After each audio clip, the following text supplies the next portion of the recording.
I'm Virginia Trioli. We're coming to you live from Sydney tonight. Joining me on the panel, iconic Australian performer Darren Hayes, who's back in Australia briefly. Minister for the Arts, Employment and Workplace Relations Tony Burke. Artistic Director, Musician and Producer Katie Noonan, who'll bring you a special performance with the Australian Vocal Ensemble a little later. Cook, writer and TV presenter Adam Liaw. And joining us as a guest of Sydney's Vivid Festival tonight. And Shadow Minister for Science and the Arts, Paul Fletcher. Please make them all very welcome. But I just wanted to bring in Nidhi Sharma into the discussion now. Nidhi, whereabouts are you? Hi. Because, I mean, I know you've had a really difficult time when you moved to Australia 7 years ago. You were inspired by artists just like the ones that we see here to actually go ahead and join the live entertainment industry. But it's been very hard and you haven't really ended up living that dream, have you? Yeah, so when I came to Australia, inspired by artists, live productions, the entire event life cycle, I knew it was a scene that I wanted to get into, but I also knew I had to go against all my sensibilities about money, where I might live, what my lifestyle might be. You had to balance out a very insecure kind of life, right? So to balance out having a career I loved, I'd have to give up the kind of, I guess, lifestyle luxuries my peers may have had. Yeah. And that has been a struggle for about 5 years, let alone the last 2. So what have you ended up doing? Luckily, I landed a job as a ticketing manager for 2.5 years, and then prior to COVID, and then last year I had 2 short-term contracts and 4 casual jobs just to stay in the industry, just to stay employed. And what did you imagine, or did you hope your life was going to be like? I didn't imagine like stars and hanging out backstage and all that, but I just imagined being involved in that joy that people get from events, just being a little piece in that thing. So when people go to a show, you can go, I was a bit of that. I contributed to that. People go home happy, and events bring joy. Music bring joy to people, and that's what you want to be part of. But it's hard for you to make long-term decisions, I guess, and to plan like others might to own a home or to start anything else with your life. Yeah, it's interesting. In a pub with my friends, I'll talk about like, mortgages and stuff, and they'll say, oh, well, you chose to work in events, so what do you expect? And it's really like, it's accepted that poor pay if you work in events, poor pay if you work in this industry, which is a strange way to be. Katie, can I get you to pick up on that? Because, I mean, you've been there at the beginning of your career. Yeah, look, I know it's been... I don't think people realise how catastrophic the loss of income was. So when it started, it was 500 and then it was 200 and then it was 50 and then it was 10 and it was 2.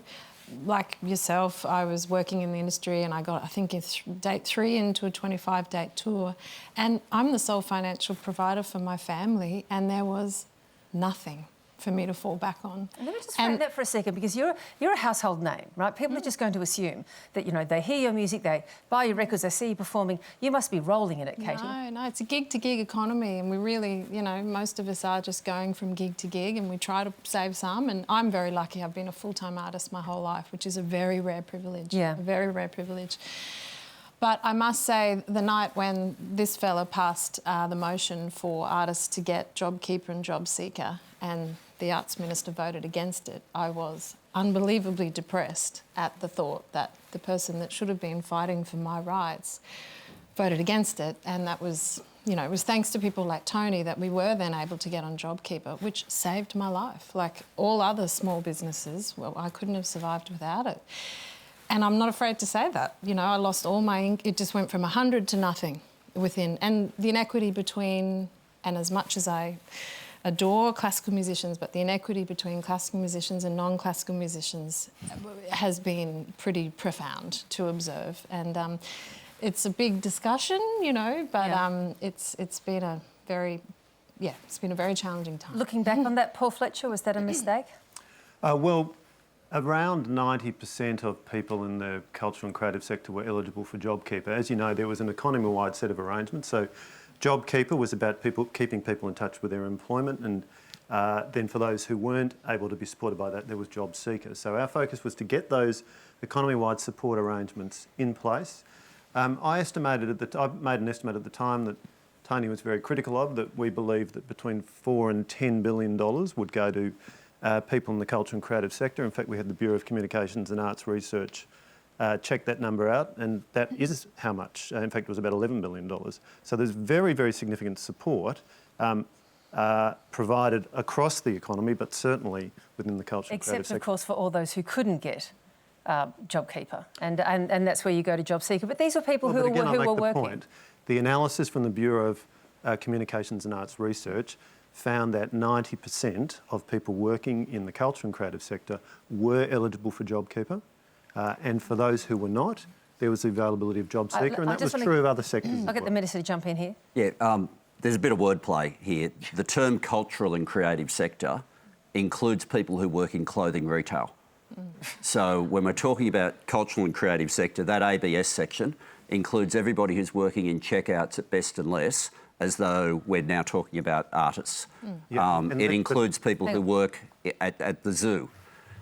It's a definition of statistics as broad as possible to try to claim that JobKeeper reached further in the arts sector than it actually did. And I support that you had JobKeeper. We called for wage subsidies at a time that the government initially wasn't going to offer wage subsidies at all. I'm glad you did. Yep. But if you were going to design a wage subsidy to exclude as many people as possible in the arts sector, you would have done it with the casual rules that you adopted, where instead of being 12 months in the industry made you qualify, it had to be 12 months with the same employer. And the nature of this sector, that rule just knocked people out, left, right and centre. Very quickly, because I want to come to Darren. I just want to be clear, because Tony has made this point before, that in some way it's misleading to refer to the cultural and creative sector. There's press release after press release that Tony has put out referring to the cultural and creative sector being $115 billion, 600,000 plus employees. That is a well-accepted term used by the Australian Bureau of Statistics. Within it, it includes performing artists, it includes libraries, it includes broadcasting, it includes digital. That is the definition of the sector, and then there's a series of subsectors within it. Okay, Darren? It just makes me really angry, because you're completely dismissing the one aspect of everyone's employment, which is dignity. Dignity in employment. Everybody deserves to feel a sense of self-respect and dignity. You know, I did not come from money. I came from a proudly working class family, and I've worked my entire life, and I have not always been successful. I've had some spectacular failures in the music industry. But, you know, when you're talking about a musician whose gig is from, one self-funded gig to the next, I, for the last 15 years, have been an independent artist, not signed to a record company. I am my own boss. I employ so many people. I proudly do that. And, I don't have an employer. I am my own business. And, to say to somebody who is desperate to get a gig just playing at an RSL, or, that's been doing that for 30 years of their life, that they could just go and work somewhere else. And some of the messaging around that, yes, I live overseas, but I'm proudly Australian, and I watched all of that messaging about, hey, you could just retrain, in dismissing someone's worth. And we've lost so many great creatives, and they won't come back, sadly. They've had to move into midwifery. It was just incredibly insulting for people who had given up their entire lives to perform for all of us. Okay, let me hear from Adam on this. I think it can be difficult to structure things in a way that captures everyone in the creative industry, because there is no one model for being a creative person. There is, if you want to open a restaurant, you go get a lease, you incorporate a company, you employ a chef and you employ a waiter. It doesn't work that way in creative industries. There are lots of different ways to be an artist, and to try and, capture that is part of the difficulty in the creative economy, because it's not like a mining company. There's probably 2 or 3 structures that mining companies have, but for creative people, it can be picking up a guitar and walking out into the street and starting to play, or it can be setting up a company or incorporating or doing all these things. And part of that makes it very difficult to regulate an industry like that and to capture it with something like an emergency action in the course of a pandemic. And so I don't envy the people that have to do that, but we want to capture as much of that industry as we can, And in a way, we're our own worst enemy. We really need to work together in the way the sporting industry does. They obviously lobby well, they have the ear of Parliament, and our industry, we need to get better at representing who we are. Darren and Katie, hey. Would you be willing to share with us how you were able to live through your experiences of mental distress, and how that lived experience shaped your subsequent work? Wow, thank you for asking that question.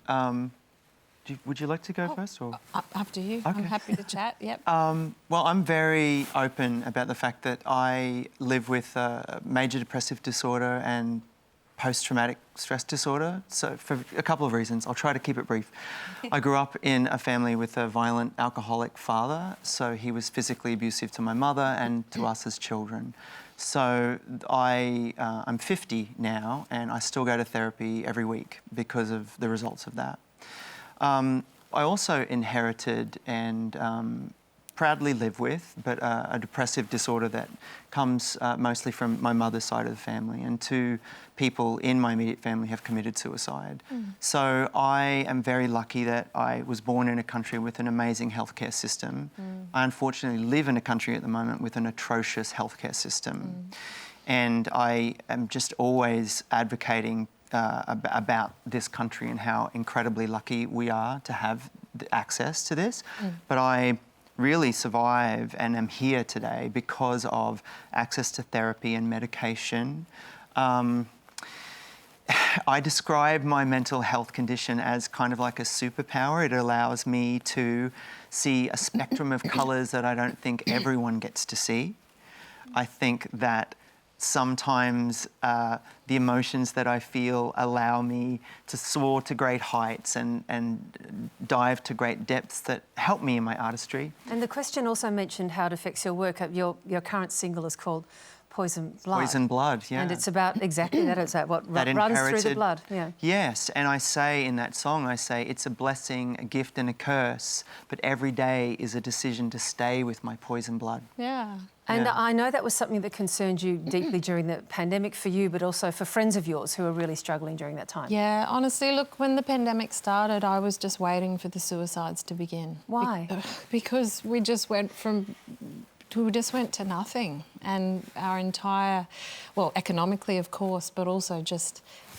Anyway, connection. Yeah, I was very, very worried, and I'm amazed actually at how resilient we have been. Did you and others have to be very vigilant about each other? Absolutely, yeah. But in answer to your question, basically music has been my best friend since I was 2, and I was lucky enough to grow up in a family that appreciated music and the importance of it in everyday life. My dad's a journo, former ABC journo. My mum's an opera singer. So I grew up in a house that valued these things. The problem that I think we're facing at the moment, and this comes back to what I said before, is that music and arts education is not valued in this country. Only 25% of state schools have a qualified music teacher. Every single school has a PE teacher. I'm guessing, I would guess. So we have these 2 cultures that are integral to making a well-rounded human.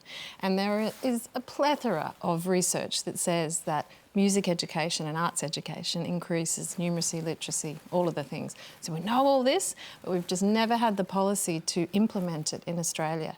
And it is so depressing for me that 75% of state school educated kids don't have music to help them through their lives. If I didn't have music as a teenager, I'm not sure if I'd still be here. Like, honestly, like it's actually has helped me so much, and music has helped. So that's sort of my pet dream, is that we do finally have some cultural advocacy at a national level that prioritises quality music education. And the thing is, every child has an instrument, their voice. Everyone that can talk can sing. Kids aren't singing together, they're looking at screens, you know, like, for example, where I live, I'm a mum of 2 boys and I live on Gubbi Gubbi country. The state school where our kids went to school, the music department was a joke and not prioritised at all, but they had beautiful sports fields and a great soccer thing and a basketball thing, and I love those cultures as well. But it was dire, so I ended up starting my own music school. Hello, your Monday School of Rockers, getting ready for our gig soon, because I just thought, and we've given free scholarships to over 150 kids, and the great thing is you get grammar kids and you get single mum kids, Steiner kids, the whole spectrum. But in the moment, they have music to help them, and without it, seeing them bloom as young humans, it's just amazing. I want to bring in Renata Beslick now. Renata sent in a question earlier, and you work in the industry. I think you're a supervisor in opera and theatre, and you've had your own mental health struggles as well. What did you want to say here? Yeah, I've been in the industry 15 years. I've worked in opera and theatre as a costume supervisor, I've always had mental health issues. I think it's just almost the standard in the arts. We're passionate people. I think the population of people with mental health issues is more in the arts. But since the pandemic, everyone I know has struggled. A whole industry as mental health has collapsed. I employ people, they're struggling. My bosses are struggling. I'm struggling. And the link for you between that struggle, that mental health struggle, and the unreliable nature of work and gig-based economy, that's a really strong one for you, isn't it? That's when, you live from gig to gig.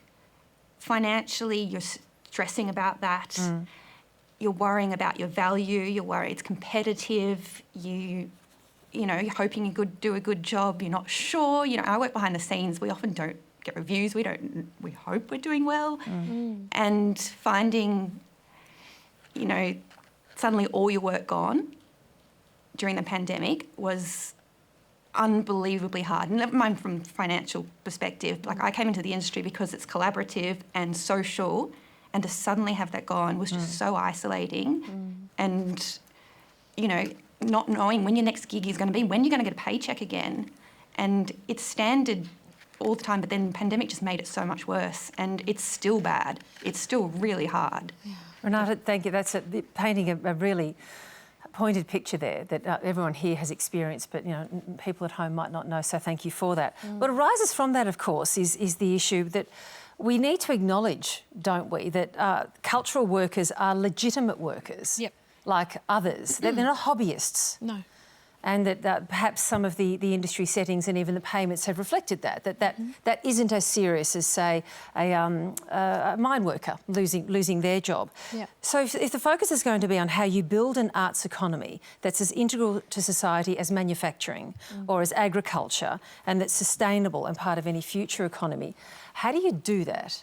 And I know you've said, Minister, that you're going to revive the arts policy that was Julia Gillard's.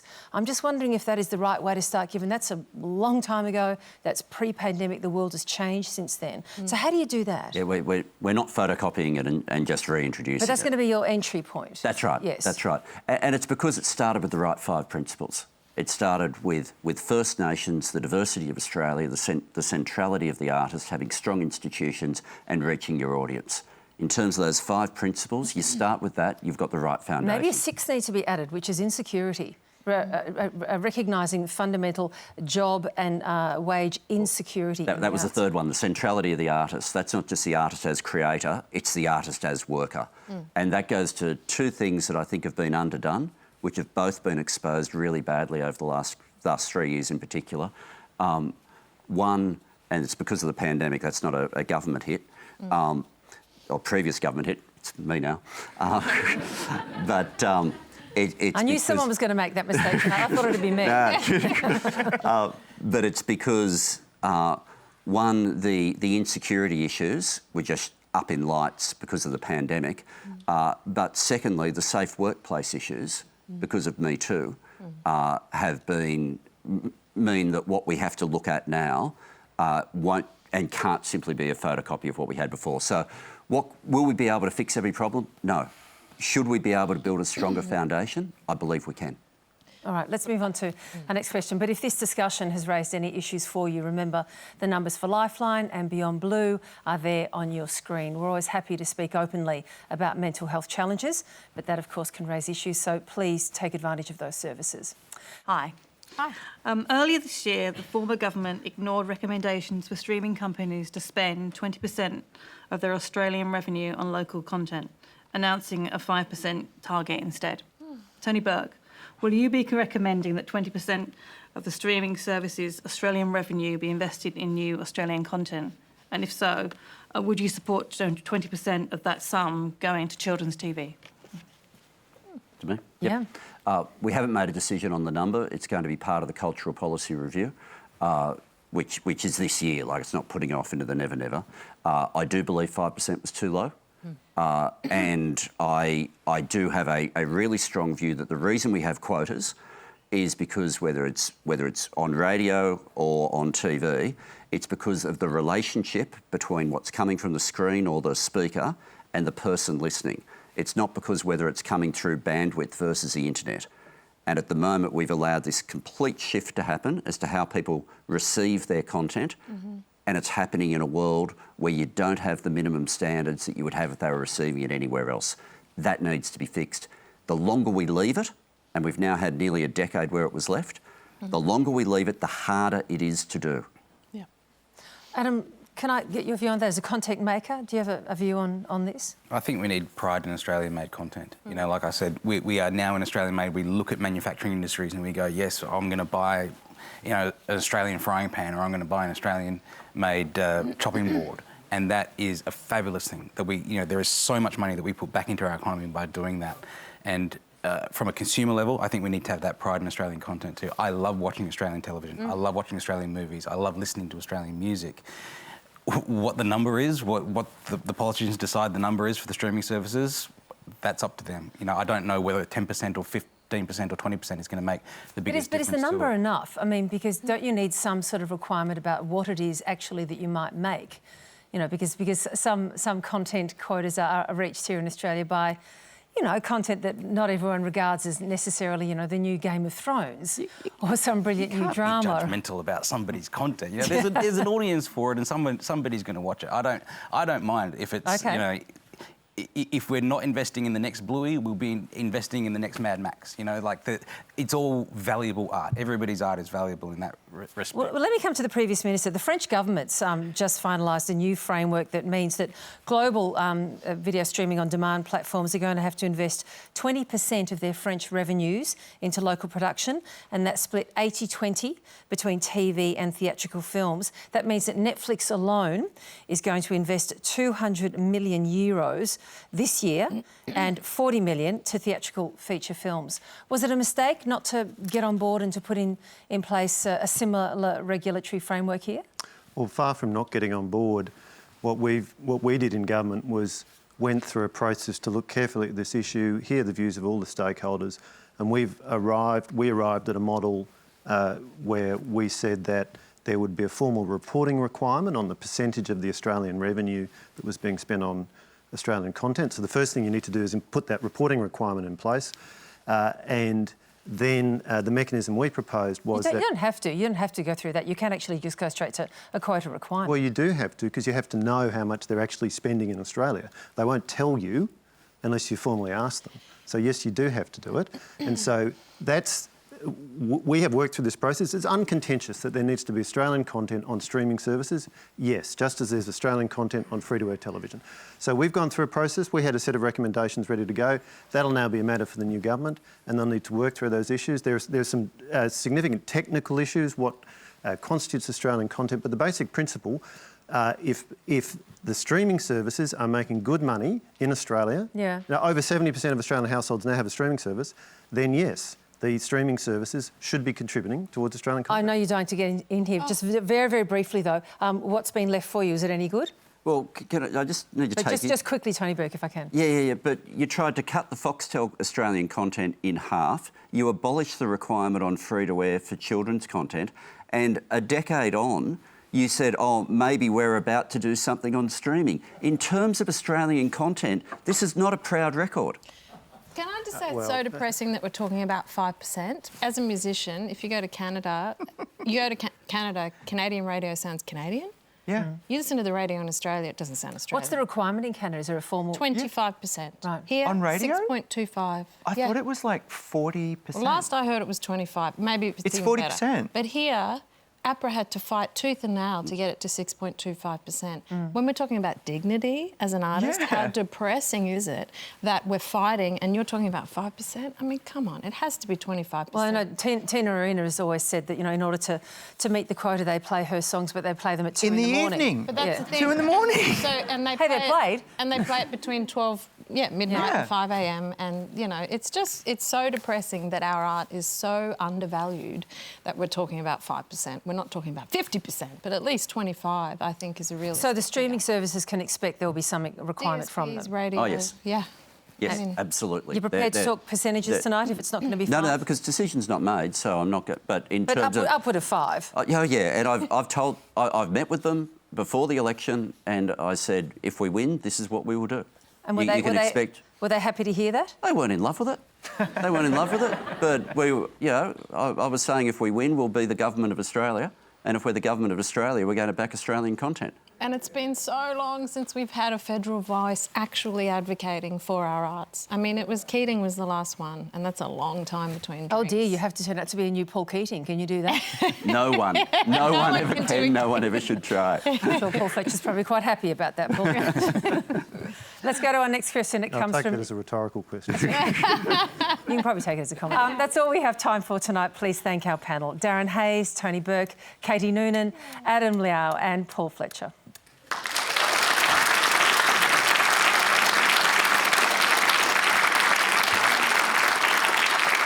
And thank you for your questions and to you at home for joining the conversation and streaming us on iView.